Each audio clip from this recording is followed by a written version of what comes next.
I got a divorce, separated from my husband of 18 years, the same year that my daughter graduated from college, or graduated from high school and left to go to college. So there was a lot of change going on in my life, and I always had a desire to seek more knowledge about faith, but never went there, never was able to go there, life circumstances, whatever. And so when I was going through all those transitions in my world, I really had a desire to be able to do that. I started just doing independent reading the Bible myself and reading other religious texts. And then at some point, and I wish I could remember exactly when that point was, I began to pray, just kind of my own way in my own space, and the peace that I was able to attain, the internal peace I was able to attain through all that strife and transition in my life, just by being able to connect with God in that way. That was for me what really drove me to want to pursue a stronger connection.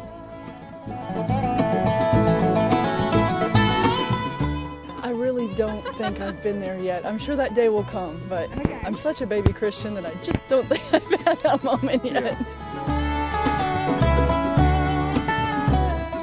I felt closest to God when I went to Colorado this last summer, and I was sitting in a full moon on a rock in the middle of a creek, alone, in the dark, and that was a moment when I knew God was right there.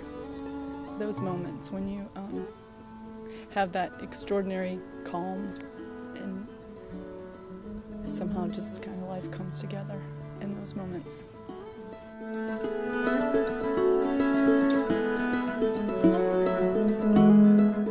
I think that I'm a middle school teacher, and also we have lots of young adults in our life, lots of launching young adults, and I think that that's where I feel called to make a difference in people's lives, just by showing support and positive energy. And you can't always fix it for an adolescent. They're so lost, but we can show them that life can be stressful, that all the transitions that they're experiencing as they launch into young adulthood are challenging, but that they can have calm and peace, and they can take positive steps if they just have a positive attitude and allow God to show them His will for them.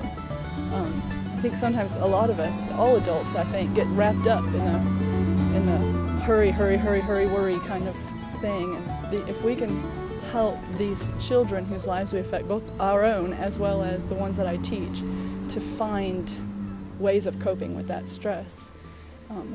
That's what I feel called. That's what I feel like God is leading me to do, because I can have that influence in their lives. I am very much learning. This morning I went to my first small group meeting, and that was interesting because I don't have experience with Sunday school. We don't have Sunday school in this church. This is the church that I found and connected to. So that was interesting, that whole concept. I think that's going to be very, very helpful. And I really have a lot to learn. I do. I have a whole lot to learn. But I read the Bible every day. I pray every day.